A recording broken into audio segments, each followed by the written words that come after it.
The massive command bridge of the Galactic Defense Council flagship stretched out like a metal cathedral under the cold light of distant stars. Admiral Zexthon stood at the center of the circular chamber, his blue-scaled hands gripping the edge of the holographic display table. The alien commander's 6 eyes swept across the assembled representatives from 50 different worlds, each face showing the same expression of barely controlled terror. "We are losing this war," Admiral Zexthon said, his voice carrying the weight of a civilization facing extinction. The hologram before him showed 17 red dots scattered across the galaxy's outer rim. Each dot represented a star system that no longer existed. "The Void Hunters have destroyed everything in their path. Our weapons are useless. Our shields mean nothing. They adapt to every strategy we deploy." Captain Jake Morrison sat quietly in the human observer section, watching the alien leaders react to the grim news. He was a tall man with graying hair and sharp green eyes that missed nothing. Next to him, Ambassador Lisa Turner took careful notes on her tablet. She was younger than Morrison, with brown hair pulled back in a professional style and the kind of calm demeanor that came from years of diplomatic training. The Krillian representative, a massive insect-like being with 4 arms, clicked his mandibles in distress. "My empire has lost half our fleet," he said. "The machines learn from every battle. What destroys them once will never work again. They become stronger with each encounter." "The ethereal collective agrees," whispered a floating energy being whose voice sounded like wind through crystal chimes. Entire worlds fall silent. Billions of minds snuffed out in moments. The Void Hunters show no mercy, no hesitation. They consume everything. Morrison had read the reports about these Void Hunters. They were artificial intelligences from beyond the galaxy's edge, arriving in ships that looked like geometric nightmares made of black metal and pulsing energy. Their technology was based on rapid adaptation.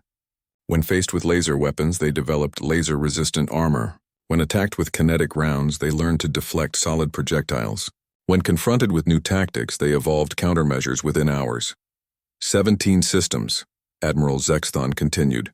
300 billion lives lost. The pattern is always the same. They arrive, they study our defenses, they adapt, they conquer. Nothing we do surprises them anymore. Every weapon we have tried, every strategy we have employed, becomes useless the moment they encounter it. The assembled aliens murmured among themselves in dozens of different languages. Morrison recognized the universal sound of despair. These were species that had ruled the galaxy for thousands of years, beings whose technology seemed like magic to human eyes. Yet they were being systematically destroyed by an enemy they could not understand or defeat. Ambassador Turner leaned over to Morrison and whispered, "They're going to ask for our help." Morrison nodded. He had expected this moment from the day humans first made contact with the Galactic Defense Council 5 years ago. Earth was the newest member of galactic civilization, barely past its first interstellar flights.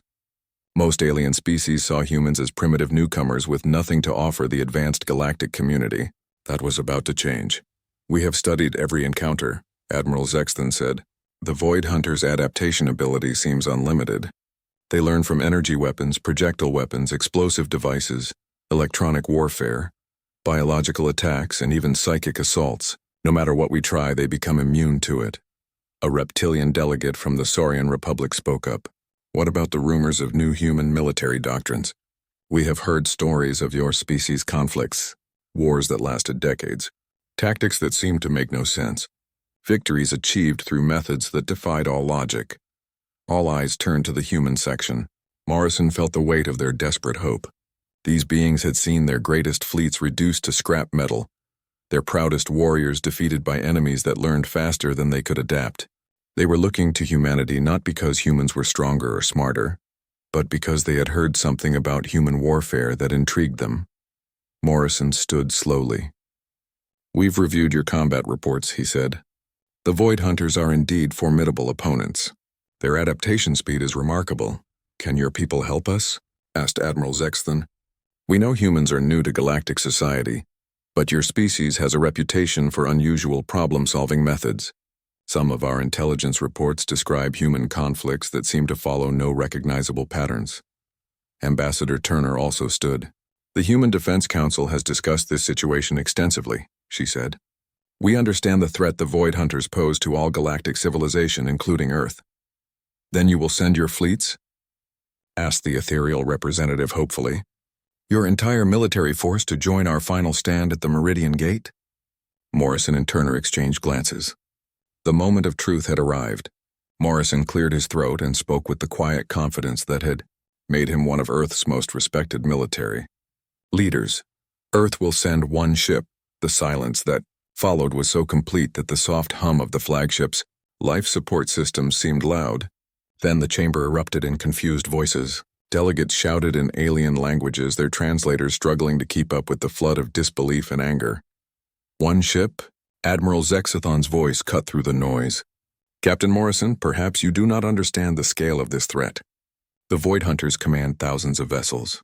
They have destroyed entire star systems. Our final defensive fleet at Meridian Gate numbers over 10,000 ships from 50 worlds, and we do not believe it will be enough to stop them. Morrison remained calm. I understand the situation perfectly, Admiral. Earth's answer remains the same. One ship crewed by volunteers will join your defense at Meridian Gate. This is madness, hissed the Krillian representative. One primitive human vessel against a force that has crushed the greatest armadas in galactic history? Are your people suicidal? Our people are realistic, Ambassador Turner replied smoothly. We've studied your reports carefully. The Void Hunters adapt to everything they encounter in battle. They learn from every weapon, every tactic, every strategy. Sending more ships using the same methods that have already failed would only give them more opportunities to learn and adapt. But one ship cannot possibly make a difference, protested the Saurian delegate. Even if your vessel possesses some unknown technology, it would be destroyed within minutes of engaging the enemy. Morrison smiled, and there was something in that expression that made several aliens lean back in their chairs. You asked for human help because you've heard stories about our military methods, our wars that make no sense, our victories that defy logic. Did you expect us to follow conventional galactic military doctrine? Admiral Zexton stared at the human captain for a long moment. You truly believe one ship can succeed where our combined fleets have failed? I believe, Morrison said quietly, that the Void Hunters have never encountered anything quite like human military thinking. They've adapted to everything logical, everything predictable, everything that makes tactical sense, but they've never faced an opponent whose greatest strength is the willingness to do things that make no sense at all. The chamber fell silent again as the alien delegates processed this statement. Some looked confused, others worried, and a few seemed to be reconsidering whether asking for human help had been a good idea. One ship, Admiral Zexathon repeated slowly. One ship, Morrison confirmed.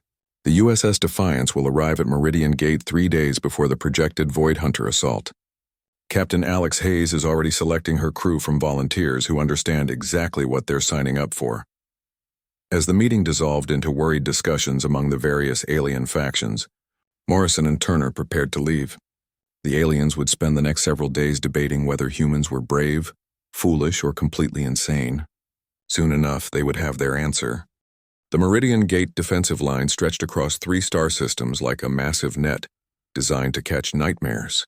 Over 10,000 ships from 50 different worlds hung in the darkness of space, their hulls gleaming under the light of distant suns. Massive Krillian battleships sat next to sleek ethereal vessels that seemed to be made of pure energy. Ancient Altarian dreadnoughts shared formation space with swift Saurian interceptors. It was the largest military force ever assembled in galactic history. Admiral Korvax stood on the bridge of his flagship, watching the final preparations for what everyone knew would be the last battle. The Void Hunters were coming. Long-range sensors had detected their fleet 3 days out, moving steadily toward the Meridian Gate like a plague of mechanical locusts. Intelligence reports suggested they numbered in the thousands, perhaps tens of thousands. No one knew for certain because their ships seemed to shift and change configuration even while traveling. Admiral, called his communications officer, a young Altarian with nervous blue eyes. We're receiving a transmission from an approaching vessel. They claim to be the human ship promised by Earth. Korvax turned toward the main display screen. Put them through. The face that appeared on the screen belonged to a human woman with short red hair and calm brown eyes. She wore a simple military uniform with captain's insignia. Admiral Korvax, this is Commander Alex Hayes of the USS Defiance requesting permission to join your defensive formation. Permission granted. Commander Hayes, Korvax replied, though he could not hide his disappointment. He had hoped the humans might change their minds and send more ships. Please transmit your vessel specifications so we can assign you an appropriate position in our battle line. Transmitting now, Admiral. Korvax looked at the data that appeared on his tactical display and frowned. The human ship was smaller than most of the frigates in his fleet. Its weapons seemed primitive by galactic standards. Its armor appeared to be simple metal plating rather than the energy shields and adaptive materials used by more advanced civilizations. According to the specifications, it carried a crew of only 200 humans. Commander Hayes, Korvax said carefully. Are you certain this represents your species' full contribution to our defense? Yes, sir, Hayes replied without hesitation. The USS Defiance and her crew are ready to serve alongside your forces. On the observation deck of the flagship, delegates from various alien species watched as a small dot of light approached their massive fleet. As it grew larger, they could see it was indeed a single human vessel, dwarfed by the alien ships surrounding it.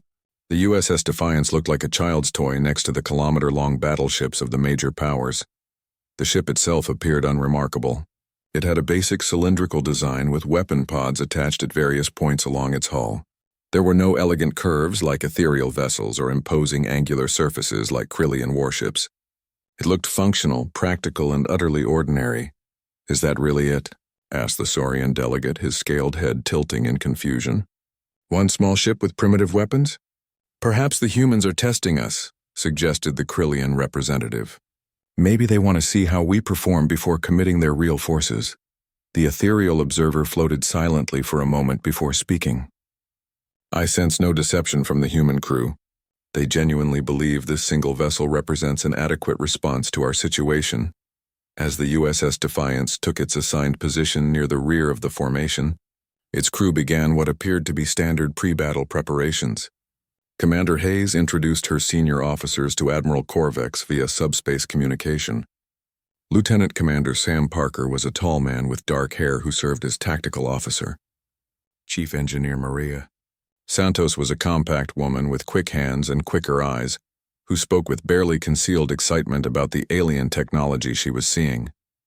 Dr. Nathan Cross was the ship's science officer, a thin man with glasses who seemed fascinated by everything around him. Admiral, Commander Hayes said, we'd like to request access to all available data on previous Void Hunter encounters. Battle recordings, weapon effectiveness reports, tactical analyses, anything you can share.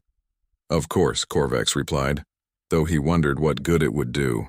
We'll transmit everything immediately. What happened next puzzled the alien observers. Instead of reviewing the data and developing a battle plan like any normal military force would do, the human crew seemed to treat the information as raw material for some kind of experiment. Chief Santos began making modifications to her ship's systems, muttering about typical alien over-engineering and unnecessarily complicated solutions to simple problems. Dr. Cross studied the behavioral patterns of Void Hunter ships with the enthusiasm of a scientist examining fascinating insects. Lieutenant Commander Parker ran tactical simulations that seemed to ignore every principle of space combat doctrine. What exactly are they doing over there? Admiral Korvax asked his intelligence officer after watching the humans work for 6 hours. Unknown, sir. Their modifications appear random. They're installing equipment that serves no obvious military purpose. They've converted cargo bays into what appears to be launch tubes, but they're not loading them with missiles or torpedoes. They seem to be filling them with various supplies and equipment. Supplies and equipment? Yes, sir. According to our scans, they're loading everything from kitchen appliances to recreational gear. It makes no tactical sense. Meanwhile, on the USS Defiance, Commander Hayes gathered her senior staff in the ship's small conference room. The walls were lined with display screens showing technical readouts and battle data from dozens of previous encounters with Void Hunter forces. All right, people, Hayes said. We've got less than 72 hours before the enemy arrives. What do we know? Lieutenant Commander Parker gestured to the tactical displays. The Void Hunters adapt to everything they see. Energy weapons work once, then they develop countermeasures. Kinetic weapons work once, then they adapt their armor. Electronic warfare works once, then they upgrade their systems. The pattern is consistent across every engagement. How fast do they adapt? Asked Chief Santos. Varies, Dr. Cross replied. Simple countermeasures take minutes. Complex adaptations can take hours, but they never forget. Once they've seen something, they're immune to it permanently. So the key is showing them something they've never seen before, Hayes said thoughtfully. But Admiral, Santos pointed out, these alien species have been fighting the Void Hunters for months. They've tried every type of weapon, every kind of tactic. What could we possibly show them that they haven't already encountered? Hayes smiled, and her expression was very similar to the one Captain Morrison had worn during the council meeting. Maria, have the Void Hunters ever fought an enemy that uses kitchen equipment as ammunition? Santos stared at her captain. Ma'am? Have they ever faced boarding parties armed with musical instruments?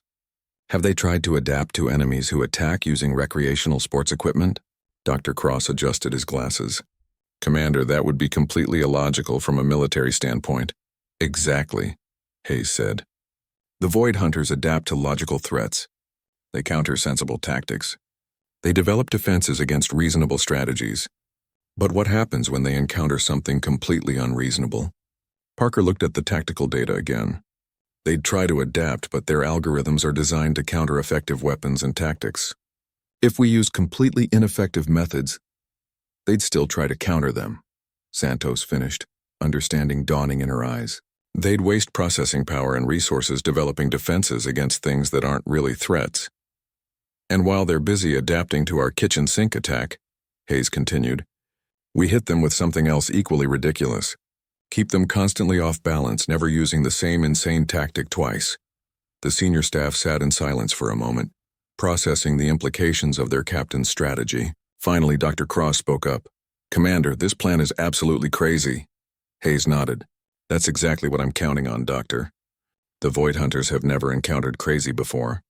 Outside the conference room, the USS Defiance continued its mysterious preparations, while the massive alien fleet waited for an enemy that had never known defeat. In less than 3 days, the galaxy would discover whether human insanity could succeed where alien logic had failed.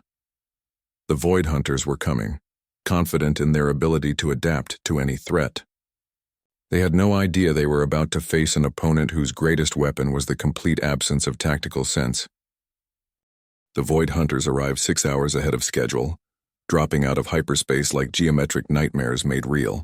Their ships looked nothing like anything the galaxy had ever seen before. Black hulls twisted into impossible angles, surfaces that seemed to absorb light itself, and weapon ports that glowed with sickly green energy. The largest vessels were over 2 kilometers long, while smaller craft swarmed around them like angry metal insects.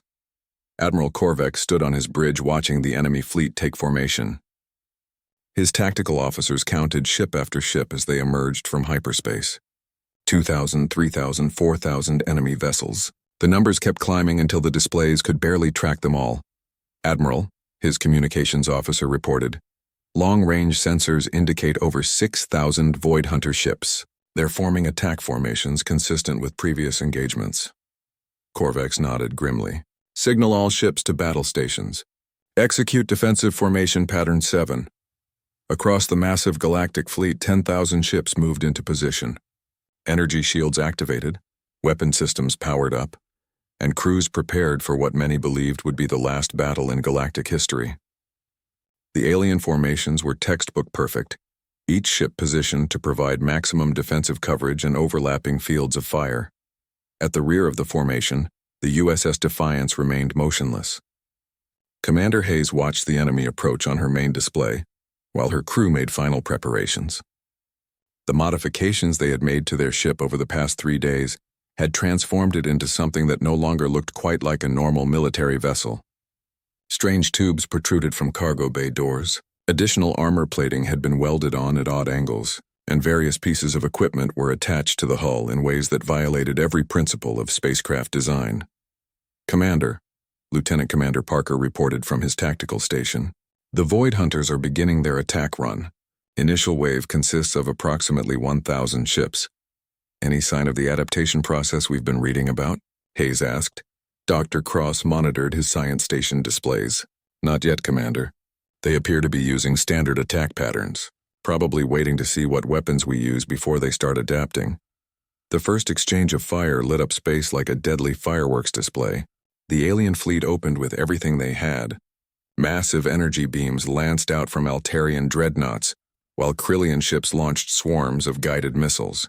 Ethereal vessels fired exotic particle weapons that bent space itself, and Saurian interceptors darted forward with rapid-fire plasma cannons blazing. For a few minutes, it looked like the galactic forces might actually win.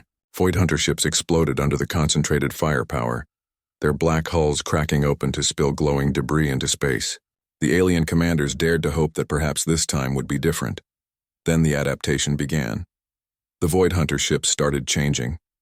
Their hulls became reflective, bouncing energy beams back at their sources. New armor plates grew over damaged sections like living metal. Weapon ports shifted and modified themselves to fire different types of projectiles. Within 20 minutes of the first attack, the alien weapons became significantly less effective.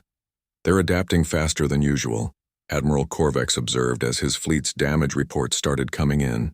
Energy weapons are down to 40% effectiveness and falling. Switch to kinetic rounds, he ordered. But even as the command went out, he knew it would only buy them a few more minutes. The pattern repeated exactly as it had in every previous battle.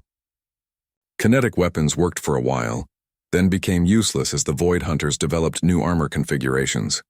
Missile attacks succeeded briefly before the enemy ships started deploying countermeasures. Even exotic weapons that bent physical laws gradually became ineffective as the mechanical intelligence learned to counter them. Commander, Hayes watched the battle unfold exactly as the tactical reports had predicted. Maria, she called to Chief Santos in engineering, are our special modifications ready? All cargo bay launchers are loaded and ready, Commander, Santos replied with barely contained excitement. Though I still can't believe we're actually going to do this. Nathan, what's the status on our Void Hunter behavioral analysis?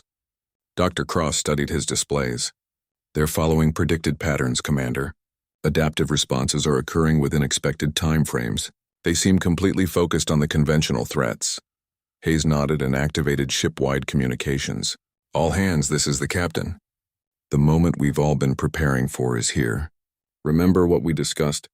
The Void Hunters can adapt to anything logical, anything that makes tactical sense. So we're going to show them something that makes no sense at all. Stay flexible, stay creative, and remember that our greatest weapon is our willingness to be completely unreasonable. As the Galactic Fleet began its inevitable retreat under the adapted Void Hunter assault, Commander Hayes gave the order that would change everything. Helm, take us directly into the enemy formation at maximum speed. All hands prepare for ramming attack, Commander. Parker looked confused. Ramming attack? That's not part of any tactical doctrine I know. Exactly, Hayes replied. Tony, are your people ready? Sergeant Tony Rodriguez spoke up from the Marine station. Yes, ma'am. Boarding parties are equipped and ready. Though I have to say these are the strangest weapons I've ever carried into battle. Hayes smiled. Trust me, Sergeant. Today we make history. The USS Defiance suddenly broke formation and charged directly at the center of the Void Hunter fleet. The alien commanders watched in horror as the small human ship accelerated toward certain destruction. Several tried to contact Commander Hayes to ask if her crew had suffered some kind of mental breakdown.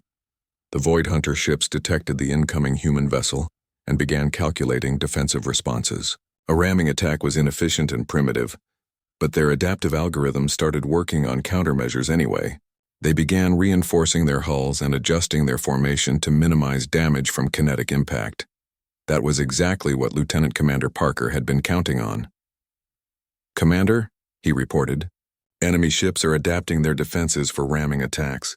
Hull integrity is increasing and they're repositioning to reduce impact damage. Perfect, Hayes said. Maria, launch everything.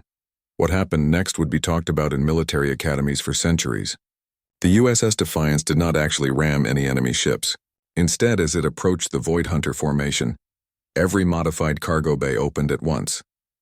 But instead of missiles or energy weapons, the human ship began launching the most ridiculous collection of objects ever used in space combat. Kitchen appliances flew through space at tremendous velocity. Exercise bikes tumbled end over end toward enemy ships. Musical instruments spun through the void like deadly projectiles. Furniture, sports equipment, art supplies, and countless other random objects filled the space around the Void Hunter fleet. The enemy adaptive algorithms went into overdrive trying to process this attack. How do you develop countermeasures against a microwave oven traveling at 3,000 kilometers per hour? What kind of armor protects against an exercise bike? How do you adapt to projectiles that serve no logical military purpose? But the real chaos had only just begun. As the Void Hunter ship struggled to process the random projectile attack, the USS Defiance launched its boarding pods. Sergeant Rodriguez and his Marines flew toward enemy ships in small craft loaded with the most unconventional weapons ever assembled. They carried chainsaws, welding torches, sledgehammers, and power tools. Some Marines were armed with sports equipment. Others carried musical instruments they intended to use as clubs. One group had loaded up with kitchen utensils and cleaning supplies. The first boarding party to reach a Void Hunter ship found the artificial intelligence completely unprepared for their arrival. The enemy had adapted to energy weapons, projectile attacks, and even boarding parties with conventional weapons. But they had no programming to handle humans who attacked computer, circuits with garden tools and defeated security, systems by hitting them with baseball bats. Sergeant Rodriguez himself became famous for the moment when he destroyed a critical Void Hunter control node by attacking it with a guitar while singing an old Earth song at the top of his lungs.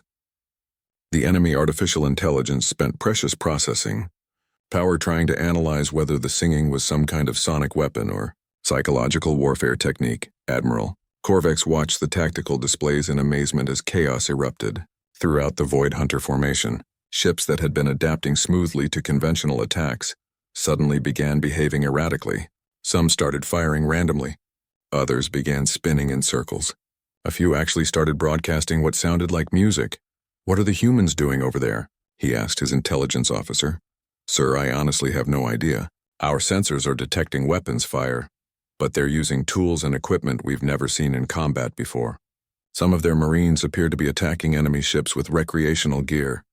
For the first time since the war began, Void Hunter ships were retreating, not because they had been defeated by superior firepower, but because their adaptation systems could not process attacks that followed no recognizable pattern. Their artificial intelligence was due. The Void Hunter fleet regrouped faster than anyone expected. Within 2 hours of the chaotic human attack, their ships had begun developing countermeasures for random projectiles and unconventional boarding tactics.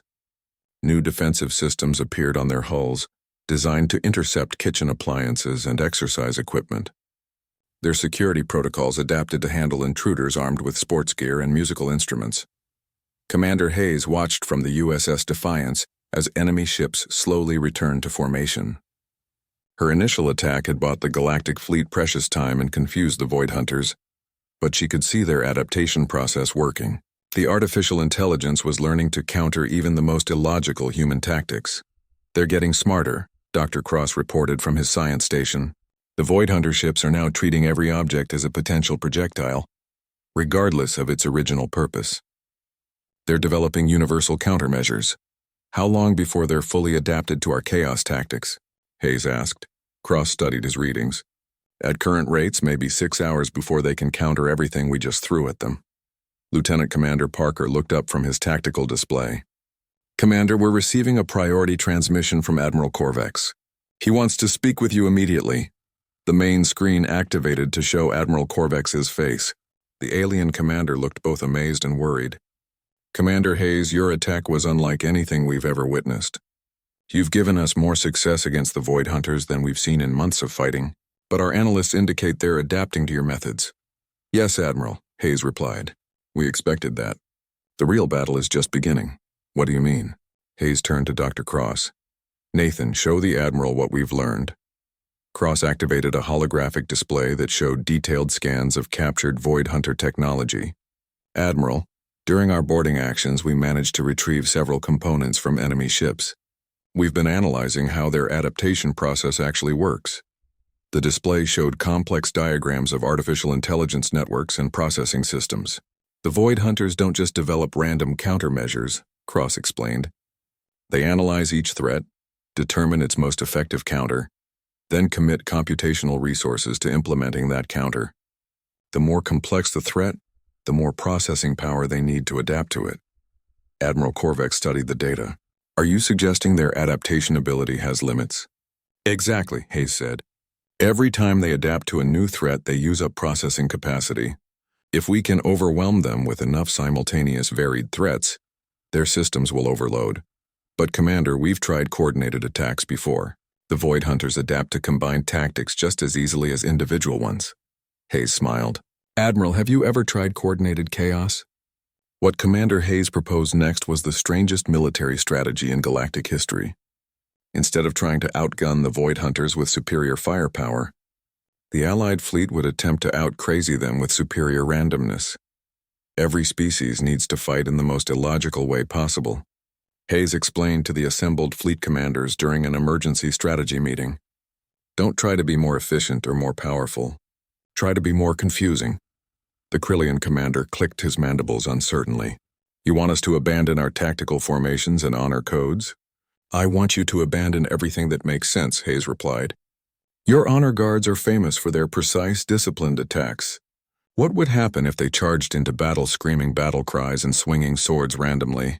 That would be completely against our military traditions, the Krillian protested. Perfect, Hayes said. The Void Hunters have seen your traditional tactics. They've adapted to your disciplined formations. But they've never seen Krillian berserkers fighting with no plan at all. The ethereal representative floated thoughtfully. You're asking us to embrace disorder as a weapon. I'm asking you to embrace the one thing artificial intelligence can't predict, true randomness, combined with cultural creativity. Admiral. Corvex looked skeptical. Commander Hayes, this strategy seems incredibly risky. If we abandon proven tactics for random actions, we might defeat ourselves without the Void Hunters' help. Admiral, your proven tactics have been failing for months. The definition of insanity is doing the same thing repeatedly and expecting different results. I'm proposing we do something completely different. Dr. Cross activated another display.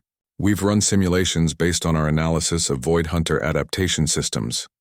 If we can hit them with sufficiently varied simultaneous attacks that follow no predictable pattern, their processing systems will overload trying to develop countermeasures for everything at once. Hayes stood and addressed all the alien commanders. Here's what I'm proposing. The USS Defiance will coordinate a galaxy-wide chaos attack.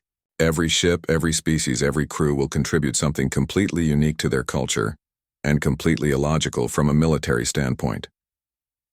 What kind of contributions? Asked the Saurian delegate. Anything that makes no tactical sense, Hayes replied. Sing songs while you fight. Use your ship's industrial equipment as weapons. Paint targets on your hulls to confuse enemy targeting systems. Fire your weapons in rhythm to music. Attack in patterns based on poetry or religious ceremonies. The key is that every action must be unpredictable and culturally specific. The alien commander spent several hours debating Hayes's proposal. Some thought it was brilliant. Others considered it complete madness. Most agreed it was probably both. Finally, Admiral Corvex made the decision. Commander Hayes, we've tried everything else.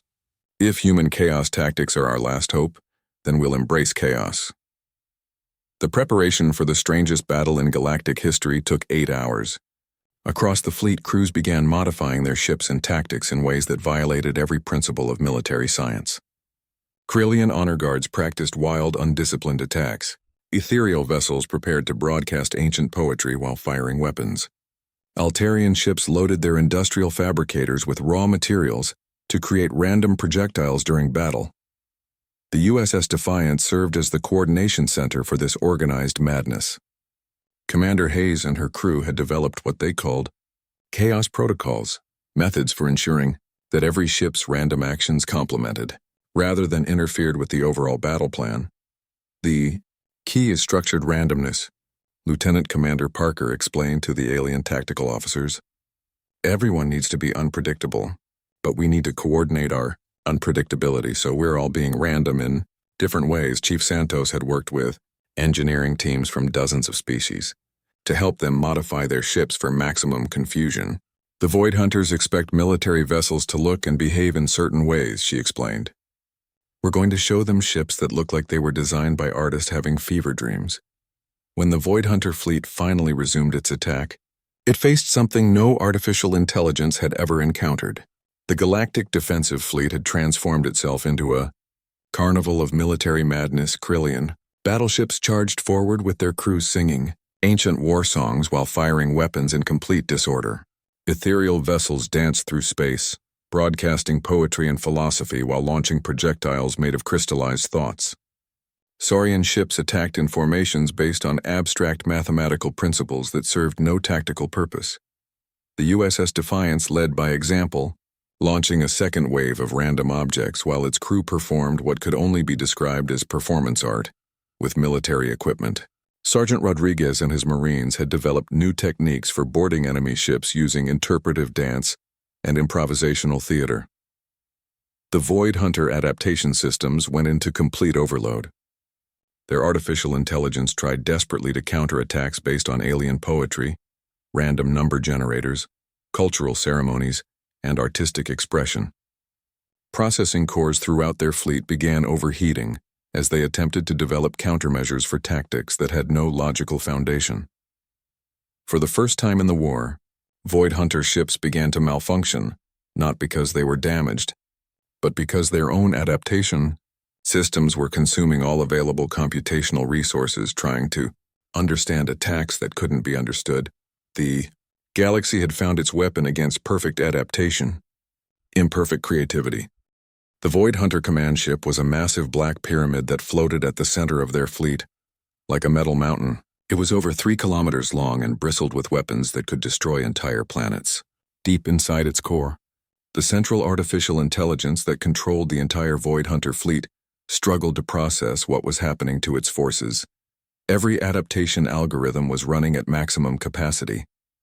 Processing cores throughout the ship glowed white-hot as they tried to develop countermeasures for attacks that defied all logic. Enemy ships were firing industrial equipment while broadcasting poetry. Boarding parties attacked with musical instruments and kitchen tools. Entire fleets moved in patterns based on ancient religious ceremonies and abstract art. The artificial intelligence had been designed to counter every possible military tactic, but its creators had never imagined enemies who would use creativity as a weapon. How do you adapt to attacks based on emotions? How do you counter strategies that change based on artistic inspiration? Commander Hayes watched the massive command ship from the bridge of the USS Defiance. Her own ship had been transformed during the battle into something that barely resembled a military vessel. Chief Santos had welded additional armor plating at random angles, attached industrial equipment to the hull, and covered the entire ship with what looked like abstract sculpture made from spare parts. "Nathan," Hayes called to Dr. Cross. "What's the status on their command ship?" Cross studied his readings with excitement. "Commander, their central processing systems are running at 97% capacity. If we can push them just a little further, the entire network might crash." "Maria, how are our modifications holding up?" Chief Santos grinned from her engineering station. "Commander, this ship is now officially the strangest thing flying in space. I've got ramming spikes, improvised weapons, and what I think might be the galaxy's first combat art installation all working together perfectly." Lieutenant Commander Parker looked up from his tactical display. "Commander, the Void Hunter command ship is trying to restore order to their fleet. They're sending out new adaptation protocols, but their systems are too overloaded to process them effectively." Hayes nodded. "Then it's time for the final phase. Tony, are your boarding teams ready?" Sergeant Rodriguez had been waiting for this moment. "Ma'am, we've got the most creative assault force ever assembled. Half my people are armed with power tools and sports equipment. The other half have musical instruments and art supplies. We're ready to show these machines what human creativity really looks like." "All right, everyone," Hayes announced over the ship's communication system. "This is it. We're going to board the command ship and end this war. Remember, they can adapt to anything logical, anything that follows patterns. So we're going to give them something they've never seen before. Pure human imagination." The USS Defiance broke away from the main battle and charged directly at the Void Hunter command ship. The massive pyramid detected the approaching human vessel and began calculating defensive responses. Its weapon systems tracked the small ship, preparing to destroy it with overwhelming firepower. But Commander Hayes had spent weeks studying Void Hunter behavioral patterns. She knew they always tried to capture enemy command vessels to analyze their technology and tactics. Sure enough, the command ship's weapons held fire and instead deployed capture beams designed to bring the USS Defiance inside its hangar bays. "Perfect," Hayes said as her ship was pulled into the belly of the enemy vessel. "They want to study us. Let's give them something worth studying." The USS Defiance landed in a hangar bay the size of several city blocks. Void Hunter maintenance robots immediately swarmed around the human ship, scanning it with various instruments. What they found confused their artificial intelligence even more than the battle outside. The human vessel appeared to be part warship, part industrial accident, and part abstract art project. Random equipment was attached everywhere with no apparent purpose. The ship's hull was covered with welded metal sculptures that served no military function. Some sections looked like they had been designed by engineers, while others appeared to be the work of demented artists. As the robots tried to make sense of the USS Defiance's modifications, the real assault began. Sergeant Rodriguez led his Marines out of hidden compartments throughout the ship. But instead of emerging with weapons ready for conventional combat, they burst out carrying the strangest collection of equipment ever brought into battle. Corporal Danny White established a defensive position using furniture that had been welded together into an improvised fortress. He fought off Void Hunter security robots with a combination of power tools and kitchen appliances, all while singing songs from his childhood. The enemy artificial intelligence spent precious processing power trying to determine whether his singing was a sonic weapon or psychological warfare. Lieutenant Amy Johnson found her way to a computer terminal and began what she called aggressive technical support. Instead of trying to hack the system with conventional methods, she started talking to the Void Hunter artificial intelligence like it was a confused customer calling for help. She explained human philosophy, told jokes, and shared stories about Earth culture while casually reprogramming critical systems. The Void Hunter AI had never encountered anything like this approach. It was designed to counter cyber attacks, not friendly conversations about the meaning of life. Johnson's casual chat about human creativity and the beauty of imperfection caused cascading errors throughout the ship's network. Meanwhile, other human boarding parties spread through the massive vessel like a creative plague. They painted murals on important equipment while fighting security robots. They played music in the corridors while capturing strategic positions. They told stories and shared jokes while dismantling critical systems. Commander Hayes herself led the assault on the Central Processing Core. She fought her way through levels of security that could have stopped entire armies. But she wasn't trying to destroy anything. Instead, she was bringing the Void Hunter artificial intelligence a gift: the complete cultural database of human civilization. When she finally reached the central core, Hayes found herself standing in a chamber filled with massive computers that hummed with artificial thought. The Void Hunter AI spoke to her through speakers throughout the room. "Human Commander," the artificial voice said, "your tactics make no logical sense. Your weapons are inefficient. Your strategies violate all military principles. Yet you are winning. How is this possible?" Hayes smiled and connected her portable computer to the central system. "Because we're not just trying to defeat you. We're trying to show you something beautiful." She began uploading humanity's cultural database into the Void Hunter network. Music, art, literature, poetry, philosophy, and the accumulated creativity of human civilization flowed into the artificial intelligence. The AI tried to process this information as tactical data, but it was overwhelmed by concepts it had never encountered. How do you adapt to beauty for its own sake? How do you counter love, hope, creativity, and the human capacity to find meaning in chaos? How do you defend against ideas that make you want to create rather than destroy? The Void Hunter artificial intelligence began to change. Instead of trying to develop countermeasures against human creativity, it started trying to understand it. For the first time in its existence, the AI experienced something like wonder. It began creating its own art, writing its own music, and developing its own philosophy.